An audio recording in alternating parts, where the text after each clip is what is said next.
I don't usually pay much attention to mainstream media, but I came across a video of Tucker Carlson, who has a big voice in this party, and I felt compelled to talk about it, since it seems he's undermining America's first policy. Is it worth the risk? We're open-minded on that question. If it's worth fighting Russia, tell us how it's worth it.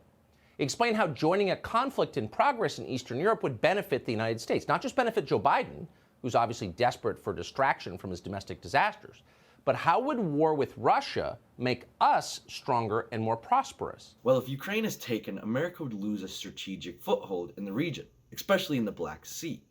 On top of that, the large amounts of natural gas Ukraine has would fall to Russia and give Russia almost a monopoly on fuel. Also, China and Russia has just strengthened relations to outcompete the West on the world stage. So by taking out Russia, you would deliver a great blow inadvertently to China, one of our greatest adversaries. And while you're at it, tell us why, if the Russians are such a grave threat to Europe, the Europeans seem a lot less concerned than we are.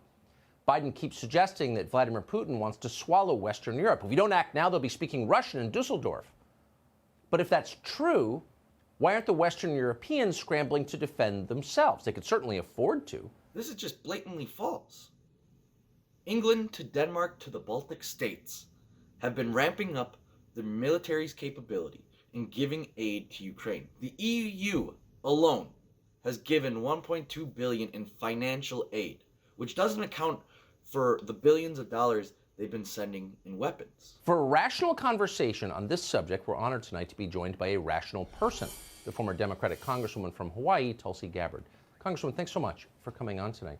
Thank you. So let's just, and it's hard to know what to believe always, and especially now, but let's just agree to agree that it seems likely we could see some conflict between Russia and Ukraine soon.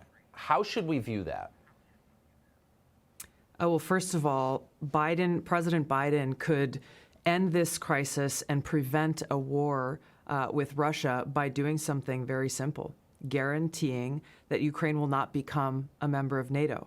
Because if Ukraine became a member of NATO, that would put U.S. and NATO troops directly on the doorstep of Russia, which, as Putin has laid out, would undermine their national security interests. When did it become America's policy to care about our enemies' national interests? We should only be putting America first. And that is by keeping Ukraine's sovereignty, so we have a foothold in the region, so we can go and fight threats swiftly and decimate our enemies. They actually want Russia to invade Ukraine. Why would they? Because number one, it gives the Biden administration a clear excuse to go and levy draconian sanctions, which are a modern-day siege. She's basically saying we shouldn't sanction bad actors like North Korea and Iran and allow their economies to flourish and allow free trade to support their terrorist activities.